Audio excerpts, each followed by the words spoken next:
अस्सलामु अलैकुम दोस्तों, आज हम एक ऐसे टॉपिक पर बात करने वाले हैं कि जिसको हम हल्का समझते हैं लेकिन अल्लाह के नज़दीक वो बहुत भारी होता है, जिसको हम इग्नोर कर देते हैं और उसमें हम अक्सर व बेशतर मुब्तला हो जाते हैं और हमें कोई खबर नहीं होती, जिसके ज़रिए अल्लाह ताला हमसे बहुत ज़्यादा नाराज़ भी हो सकता है।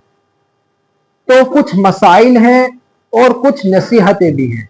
पहले मसाइल सुन लीजिए कि वो मसाइल कौन से हैं कि जिसमें हम बहुत सारे गलती कर देते हैं और हमें कोई खबर भी नहीं होती है।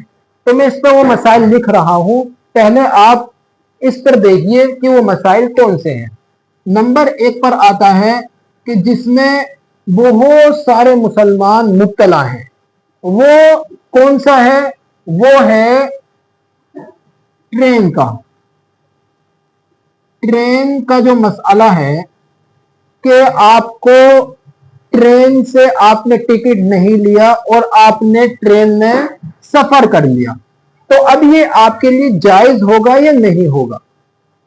अब हम तो सोचते हैं कि हम तो ट्रेन में सफर कर रहे हैं बगैर पैसों के, तो हमारे लिए जायज होगा। नहीं, हरगिज नहीं, आपके लिए ट्रेन में सफर करना बगैर टिकट के जायज नहीं है। अगर आपको टीटी ने पकड़ लिया तो आपको दुनिया में तो सजा मिलेगी, लेकिन आखिरत में भी आपको इसका जवाब देना होगा कि आपने बगैर टिकट के सफर क्यों किया। अब बहुत से लोग एतराज करेंगे कि ये तो सरकारी है और अगर हम लाइन में लगते तो हमारी ट्रेन निकल जाती, इस वजह से हमने बगैर टिकट के ट्रेन में सफर कर लिया। तो इसका जवाब यह है कि अगर आप बस में होते, आप बस में बैठते, तो आपको वहां पैसे देने पड़ते नहीं, या आप अपनी गाड़ी से जाते तो आपको पेट्रोल डलवाना पड़ता। उन पैसों का क्या जो तुमने अपनी गाड़ी में खर्च किए हैं या बस वाले को दिए हैं, तो ट्रेन में आपको देने पड़ेंगे। ये ट्रेन का सफर आपके लिए उसी जैसा सफर है जैसे आप अपनी सवारी से कर रहे हैं, क्योंकि आपकी वो खुद की सवारी नहीं है, वो एक सरकारी है और किराए पर है।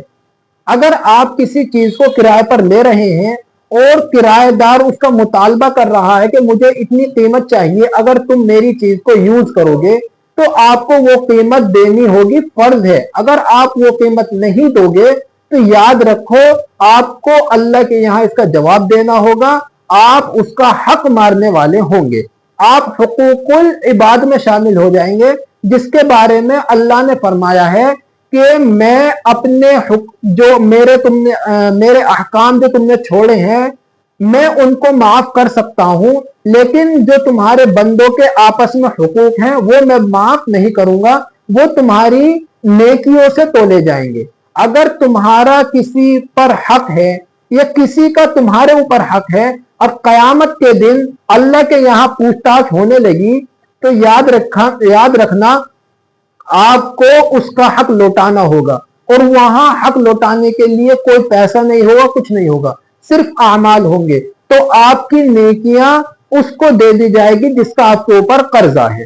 तो इसका खास ख्याल रखना कि ट्रेन में अगर आप सफर करेंगे तो आपके लिए टिकट होना आपके पास जरूरी है, लाजिम है, वरना आप गुनाहगार होंगे और आपको अल्लाह के यहां जवाब देना होगा।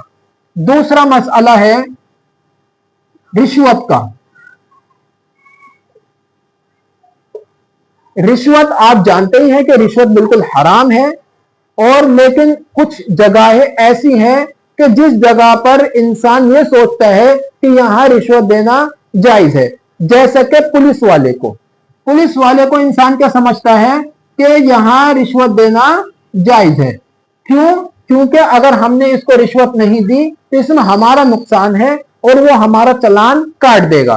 कितने का? 5,000 का आपका चालान कटेगा, और आपको अगर रिश्वत देनी है तो 200 से 300 रुपए में आप निमट जाएंगे। और इससे आगे भी एक और दलील देते हैं कि वो पुलिस वाले हमें परेशान करते हैं, पुलिस वाले हमें परेशान करते हैं, इस वजह से हम उनको रिश्वत दे देते हैं। हम सारी चीजें अपने साथ लेकर जाते हैं, फिर भी वो हमें रोक लेते हैं اور ہمارا چالان کاٹنے کے لیے تیار ہو جاتے ہیں. اس وجہ سے ہم رشوت دے دیتے ہیں. تو یاد رکھنا ایسی صورت میں بھی رشوت جائز نہیں ہوگی, کیونکہ آپ کو ایسی صورت میں اللہ پر بھروسہ رکھنا ہے, اللہ کو اپنا مددگار بنانا ہے.